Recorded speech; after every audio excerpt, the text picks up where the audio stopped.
Hello and welcome back to another video. This video is going to be about balancing equations, which is super fun and exciting. This should go along with the notebook pages 54 and 55, so you can follow along and do the example problems on those notes. So the steps to balancing equations. Step one is to count how many atoms you have on each side of your equation. Step two is to write an equation. Step three is to change your coefficient based on whatever you saw for your equation. And then step four is to recount. And this is the most important step because if you recount and your equation is still not balanced, you still have an uneven number of atoms on both sides, then you need to go back to step two and do the whole thing again. And you just keep going through this cycle until you have a balanced equation. So let's do an example problem because I think that's the easiest way to do it. So here's our first example, and we're going to count up how many atoms we have on both sides of that equation. So on this side of the equation, because here's the arrow, so this means we had a reaction between H2 and O2. So here's the reaction happening, and then out of it we got H2O. So on this side of the equation we have two hydrogens. Once again, that is coefficient times subscript. We have no coefficient, so that means 1. So 1 times 2 is 2. For oxygen, we have also 2. And then for hydrogen over here, we have 2. And then for oxygen, we have no subscript. Nothing means 1. So we have 1 oxygen here. And this equation is unbalanced because we started our reaction with 2 oxygens. And we ended our reaction with only 1 oxygen. Bad. That can't happen. Where did the other oxygen go? Did it disappear? It can't disappear. So the whole point of what we're trying to do is figure out what numbers we can put in our blanks, what coefficients we can put in order to make this equation balanced, in order to make the numbers the same. So these ones are not equal. So I need to find some number. This is step 2, writing the equation. I need to find some number, whatever it is, 1 times something to equal 2, because I need to turn 1 into 2. So 1 times 2 equals 2, and that 2 is going to become my coefficient. So this is step 3, changing your coefficient. So because I could multiply it by 2, now I can put 2 in my blank up here and change my coefficient. And remember, like I said before, step 4 is the most important step, which is to recount. Because when I put this 2 in my blank, I didn't just change my number of oxygens like I wanted to, I also changed hydrogen. So coefficient times subscript to get our total, 2 times 2 is 4 hydrogens, so you can just mark it out, cross it out. And then 2 times, there's nothing there, so 1. 2 times 1 is 2, and that's what I have here. So I fixed oxygen. Yay! I started with 2 oxygens, I ended with 2 oxygens. But in doing that, I caused another problem. I started with 2 hydrogens and ended with 4 hydrogens. That's not good. Where did I get those extra hydrogens? So I need to go over here and I need to find a number, 2 times something, to equal 4. So 2 times 2 equals 4. And now that 2 can become my coefficient for the molecule containing hydrogen. So that 2 can go here. And then if I count up my atoms, I have 4 hydrogens, 2 oxygens. 4 hydrogens, 2 oxygens, balanced. So this equation is done. So technically it is correct to leave this one blank. However, if you feel uncomfortable leaving things blank, then you can just put a 1 there, and that means the same thing. So either blank or 1 there, and then 2 and 2 here, and then that is a finished balanced equation. Okay, let's do another one just to practice. So counting up our atoms, there's no subscript here, and there's no coefficient. So 1, no subscript, no coefficient, so 1 and 1. On this side of the equation, 1, but we have a subscript for Cl, so that's going to be 2. And then same thing for hydrogen, 2. Okay, so step 2, we're going to figure out what's not balanced and we're going to write our equation. I see zinc is balanced. That's totally fine. Yay, that's good. Hydrogen and chlorine are not balanced. So you can write one equation at a time. You can only change one number at a time. So I'm just going to pick hydrogen just because it comes first. So that's what I'm going to do. You could do chlorine and you'd end up with the same answer. So I need to find some number, 1 times something equals 2, so that it'll turn into this. So 2, 1 times 2 equals 2. This 2 can now go in the blank of the compound containing hydrogen. So it can't go in this blank. That would give me 2 zincs. It has to go in this blank so I can get 2 hydrogens. However, I did not just change hydrogen because hydrogen is also bonded to chlorine. So I need to recount how many chlorines I have as well. Now I have 2 chlorines. And that solved my problem that I had 2 things unbalanced, and with one number I solved my problem. This is a balanced equation. 1 and 1, 2 and 2, 2 and 2. So there isn't anything else that I need to do. Once again, if you're uncomfortable, you can put the ones in the blanks so that you fill in every blank.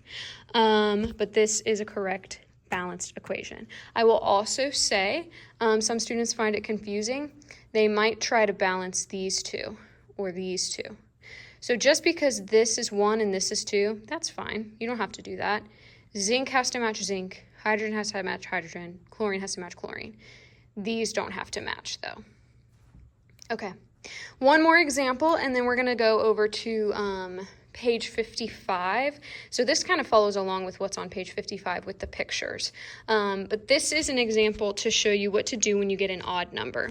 With these examples, we've just been working with 1s and 2s. We haven't gotten to anything weird yet. So let's count up how many atoms we have here. 2 nitrogens, 2 hydrogens. Over here, I have no subscript, no coefficient. 1 times 1 is 1, so 1 nitrogen, and I have 3 hydrogens. So nitrogen is not balanced, and neither is hydrogen. If you see something like this, and you're going to try and balance hydrogen first, there is not a number that you can put in here to make this equal 3. That is a whole number. So I would have to say 2 times 1.5 in order to get 3. And you can't have 1.5 of a molecule. You can only use whole numbers. So I am going to get rid of that, to make that problem not a problem, I'm going to multiply this times 2. So I can get 6.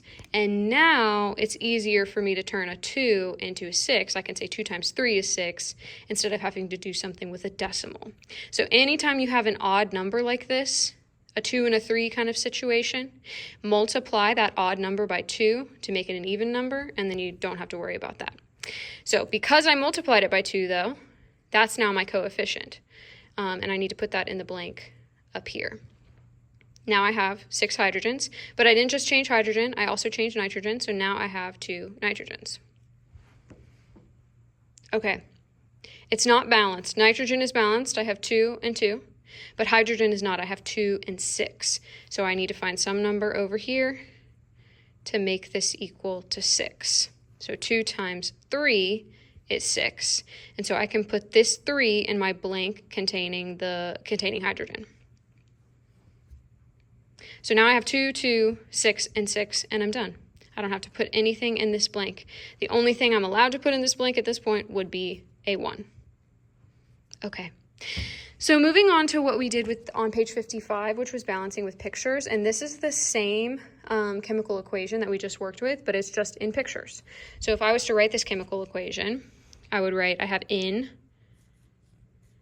and they are bonded together, so that's going to be a subscript. I have 2 ins total, 1, 2, and I have no coefficient because I only have 1 molecule. Same thing here, hydrogen. I have 2 H's bonded together, so that's going to be a subscript. And then over here, I have an in, and I only have 1, and I don't have to write ones. And I also have an H, so I have 1, 2, 3 H's, so NH3. And if I was to count up how many atoms I have on each side of this equation, like I just did over there, I would have 2, 2, 1, and 3. And I can get that from my subscripts from the chemical equation like we just did, but I can also get that by counting up how many I had up here. 1, 2, 1, 2, 1, 1, 2, 3. So we're going to balance this. This is an unbalanced equation. The balanced version with the pictures is over here. And so if I'm going to write the chemical equation just using the pictures, I have, once again, in, and I have no coefficient, and if I am going to do a coefficient, I would do a coefficient of 1 because I just have 1 molecule. But I have 2 atoms in that molecule, so that's where I get my subscript from. And then I have hydrogen, And my hydrogen molecule has 2 hydrogens in it, so that's where I get my subscript from, H2. But I have 3 total molecules. So that's where I can get the coefficient from. So 3H2. And then I end with the same thing, NH3, 1 N and 3 H's. But I have 2 of those NH3 molecules, so that's where I get the coefficient, 2 NH3. And so when we've been doing the counting atoms and multiplying coefficient times subscript, this is why. If I multiply to get my number of H's on this side, 3 times 2, I get 6. But I could also go back up here and say 1, 2, 3, 4, 5, 6. Oh, okay, I have 6 hydrogens. Same thing for this. I would have 1, 2 nitrogens. And over here, I have 2 nitrogens and 6 hydrogens. So this is a balanced equation. So this was our unbalanced version, and this was our balanced version. So everything we're doing, all of this math stuff that we're doing over here, is to find these numbers. We're essentially multiplying how much of the substance we have. So in order to make this reaction happen, we need 3 times more the hydrogen than we do the nitrogen over here. So that's the whole purpose of balancing. I hope this helped you. Please let me know if you have any questions at all. Smash that subscribe button, smash that like button, and I will see you in class later. Bye!